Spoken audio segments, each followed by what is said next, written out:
Aimeriez-vous être glorifié et ressuscité avec le Seigneur? Apprenez à servir. Apprenez à servir Dieu et apprenez à servir les autres.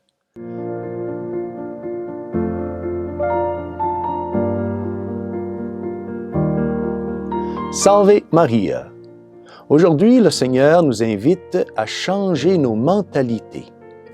Non plus cette mentalité mondaine et très humaine de vouloir faire tout d'une façon égoïste et introvertie.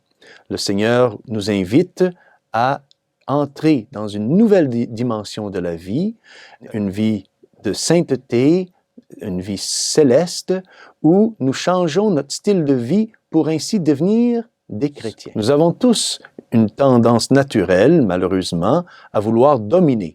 Nous aimons dominer les choses, nous aimons dominer les autres, et nous aimons commander.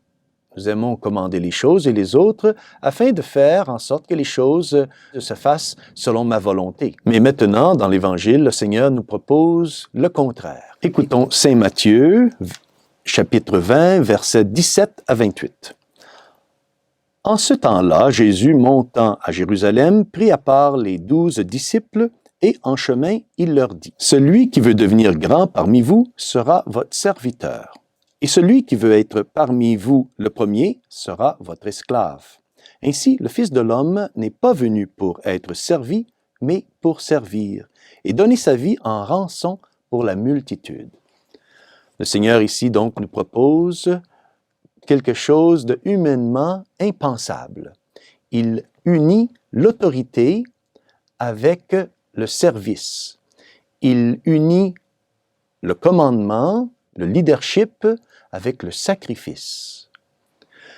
Dr. Plinio nous dit dans son livre Révolution et contre-révolution que le monde païen que nous connaissons aujourd'hui est né d'une révolte. Une grande révolte que nous retrouvons dans l'Apocalypse.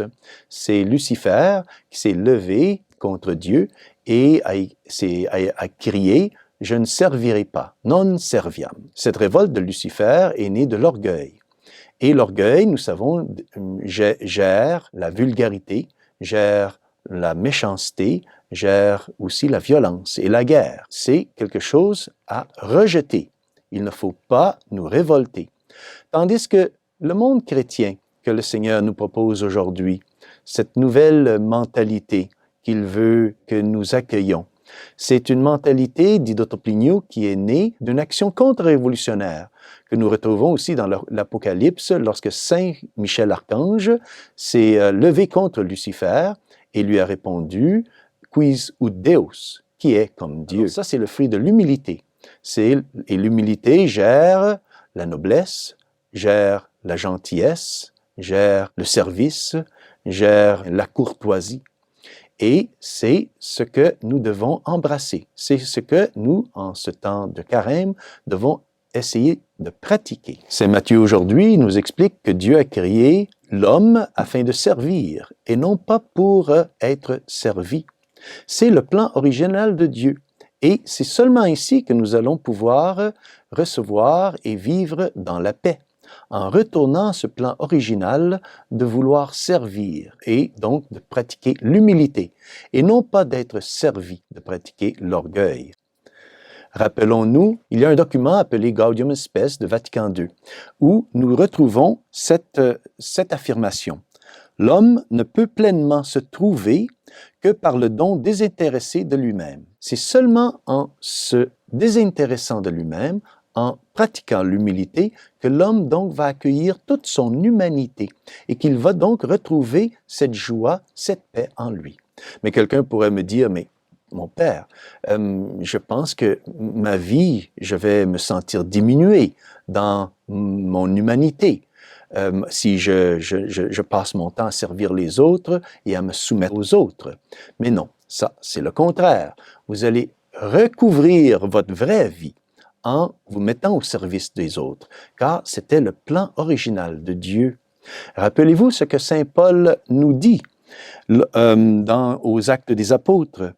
Il y a plus de bonheur à donner et à servir qu'à recevoir et à commander. En ce temps de carême, demandons au Seigneur de briser notre orgueil, afin d'apprendre à servir. Et ainsi, Dieu va nous unir à son divin Fils Jésus et va nous introduire avec lui dans son royaume. Servir Dieu, c'est régner avec le Christ. Et que Dieu Tout-Puissant vous bénisse, au nom du Père, du Fils et du Saint-Esprit. Amen. Salve Maria!